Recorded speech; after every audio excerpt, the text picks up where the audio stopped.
coming back to me is against the odds. Phil Collins is an amazing drummer, singer and songwriter, but he's also a really underrated piano player. So today I'm going to be watching through his iconic Live Aid performance of Against All Odds and really trying to break down what's going on under his fingers. It's going to be a lot of fun.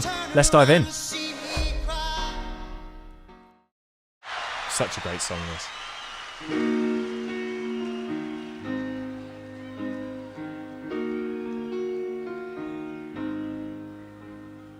How can I just let you walk away? Just let you leave without a trace. When I stand here taking every breath with you. Ooh, you're the only one who really knew me at all. This is such a great tune. I mean, that intro itself.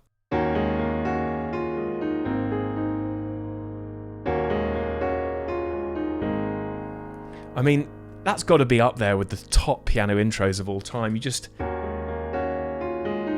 So simple. It's just literally 2 chords, but the way it's arpeggiated, you just know immediately what song it is. And let's just talk about the elephant in the room as well, which is just like, he's up there in front of how many million people are going to be watching this? Millions and millions all across the world. And it's just him and a piano. It takes a really special artist to be able to pull something like that off. Amazing. You're the only one who really knew me at all.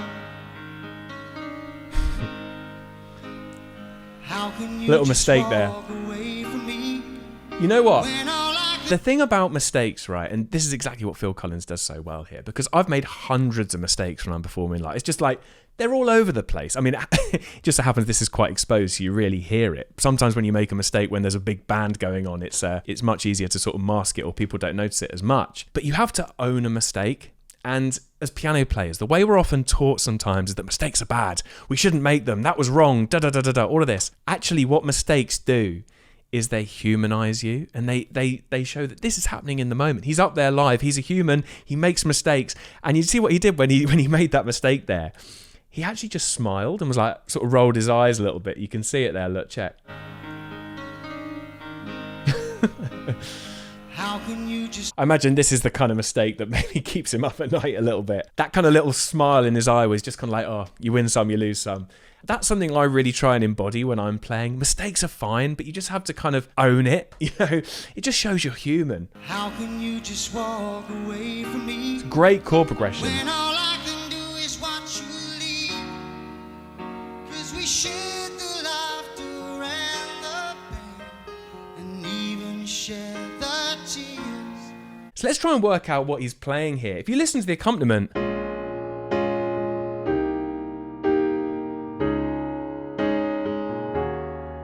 it's that kind of idea, isn't it? I call these pads. And what you're basically doing is just outlining the harmony.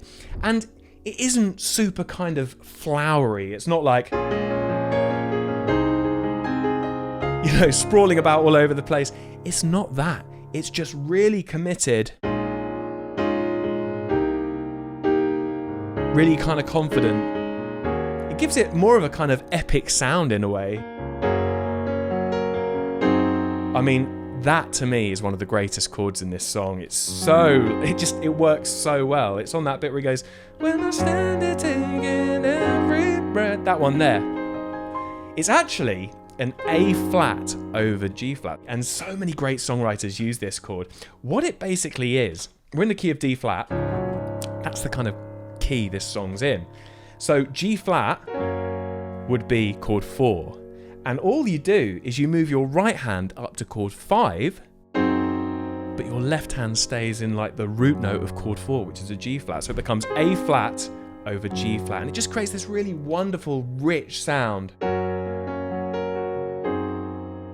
It just lifts it. So nice. And you can hear when he's playing on that verse, he's occasionally arpeggiating at the end of every kind of other bar or something. So he's doing this kind of thing.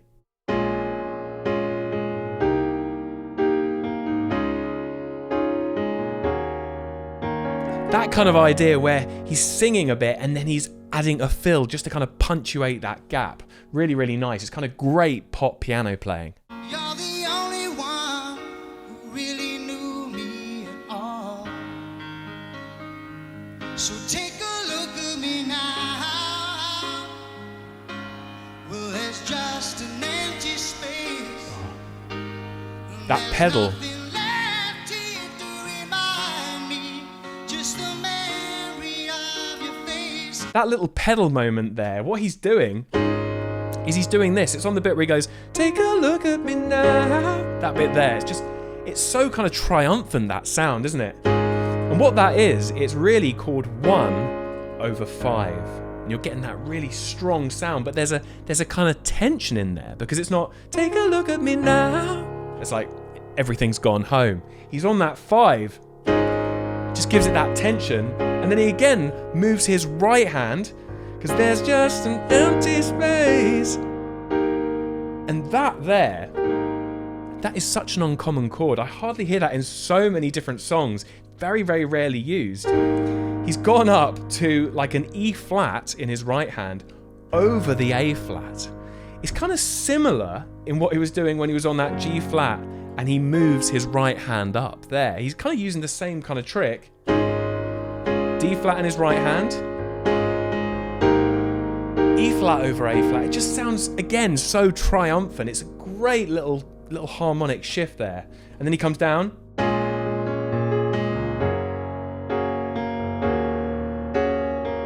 He does the same thing again.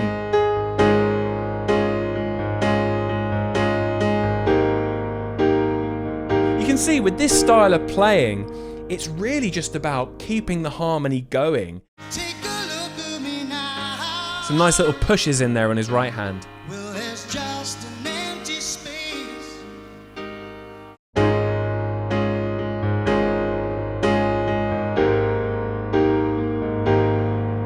Again, there's not a huge amount going on in his left hand. It's those octaves really giving it that stability, and his right hand's just keeping the time, keeping it going. Sometimes I think we shy away from simplicity as piano players. We always look to make things more complex. How can I get more in my left hand? How can I play more fills?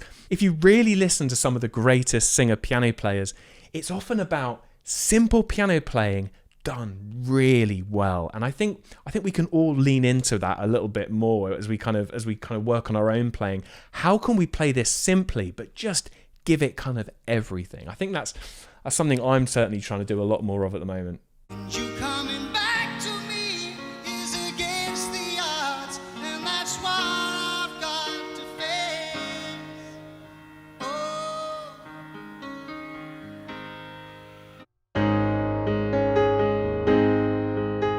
It's those little ideas, isn't it? Starting with that sus shape there, that's A flat sus4, resolving to a regular A flat triad, and it just helps tell that story a lot more. Sometimes you can use octaves to give something a bit more punch, to really launch you into that next verse. Sounds so good. Take a good look at me now. Sting's enjoying it. 'Cause I'll still be standing here, and you coming back to me is against the odds, and that's what I've got to face. Oh. Those little moments there. These little things.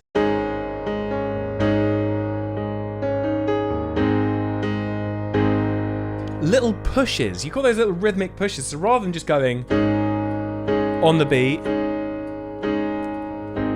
which is like that, you actually push. You actually anticipate the chords. 1, 2, push.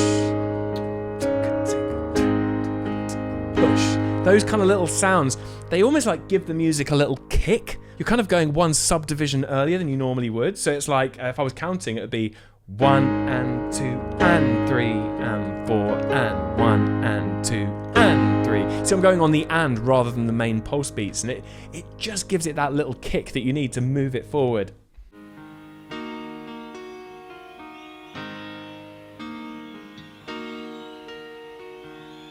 Take a look at me now.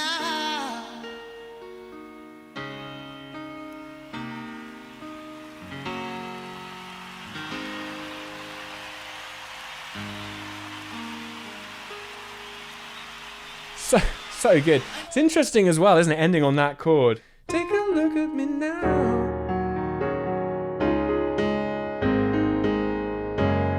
To the 4.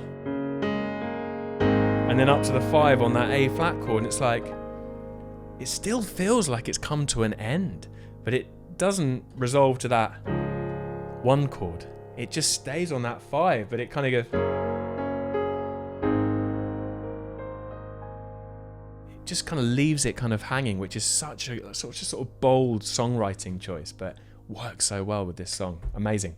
Before we wrap up, I want to do more of these videos. I really enjoy doing them, where I watch a video through, I see someone play and try and break down exactly what they're doing. They're so much fun for me to make these videos, and I think you guys really enjoy them too, based on the comments on the other ones I've done. So who else would you like me to cover in this series? Drop a comment down below this video and let me know. I want to do more. I want to do piano players in different styles. Maybe there's a jazz piano player you'd like me to look at, or a funk piano player. Whoever it is, drop it down in the comments and I will be making a bunch more of these videos because they are so fun and I love doing them. Talking of which, if you liked this one, I think you're going to love this one up here where I do exactly the same thing with Stevie Wonder. Go give it a click. I'll see you over there.